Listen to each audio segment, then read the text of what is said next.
Hello students, हम लोग करने वाले हैं क्लास 10th मैथ में चैप्टर नंबर 5 अरिथमेटिक प्रोग्रेशंस यानी कि एपी का इंट्रोडक्शन। एपी यानी अरिथमेटिक प्रोग्रेशंस होता क्या है? देखिए, मेरे पास एक सीक्वेंस है जिसमें कुछ नंबर्स हैं 2, 6, 10, 14, 18। आप यहाँ पे क्या देख रहे हो? इन सब के बीच में जो डिफरेंस है वो 4 का डिफरेंस है। प्लस माइनस की बात नहीं कर रहे, सिंपली डिफरेंस की बात कर रहे हैं। तो जब सभी टर्म्स जितनी भी गिवन होती हैं उनमें डिफरेंस कॉमन यानी कि सेम होता है तो उस सीक्वेंस को we call AP, arithmetic progression हम लोग बोलते हैं। अब एक और सीक्वेंस देखिए, 3, 5, 7, 10, 12। इनके बीच में डिफरेंस 2 का है।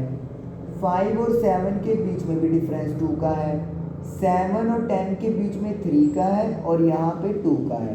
अब आप देखो कि एक डिफरेंस सेम नहीं आया, तो अगर एक भी डिफरेंस अलग चला गया तो वो सीक्वेंस एपी नहीं होता। तो it means this is not an AP. तो ये एक एपी नहीं है। तो एपी होने के लिए जितनी भी टर्म्स या नंबर्स गिवन है कंसेक्यूटिवली जो डिफरेंस है वो सब में इक्वल रहना चाहिए। अब जो डिफरेंस है, कॉमन डिफरेंस जिसको हम लोग बोलते हैं, उसके लिए जो सिंबल है वो डी यूज़ किया जाता है। D stands for common difference. इसका फॉर्मूला क्या होता है? an+1 minus an। n एक नेचुरल नंबर है जो 1 से स्टार्ट होता है। इसका मतलब क्या है कि अगर सपोज करें आप n की वैल्यू 5 ले रहे हो तो कॉमन डिफरेंस क्या आएगा? 5 + 1 यानी कि 6 - 5, a6 - a5। सपोज कर लो n की वैल्यू आप 2 ले रहे हो तो कॉमन डिफरेंस क्या आ जाएगा? 2 + 1 3, a3 - a2।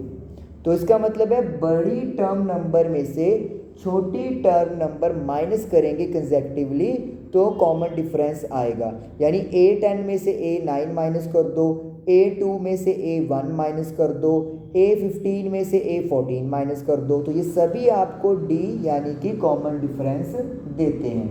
जो मैंने यहाँ पे लिखा है an या an+1, इसका मतलब क्या होता है? अगर मेरे पास अकेला a लिखा हुआ है या फिर a के पैर में 1 लिखा हुआ है तो इसका मतलब होता है वैल्यू ऑफ फर्स्ट टर्म, यानी कि जो सीक्वेंस आपको दिया होगा उसकी जो पहली टर्म है उसको a1 लिखेंगे। जैसे यहाँ पे पहले जिस एपी में इसका फर्स्ट नंबर कौन है? 2 है, तो यानी कि a1 की वैल्यू क्या लिखी जाएगी? इस सीक्वेंस के अकॉर्डिंगली 2 लिखी जाएगी। नेक्स्ट एपी ही नहीं है तो इसलिए इसका कोई a1 a2 नहीं होगा, इसको कंसिडर ही नहीं करेंगे।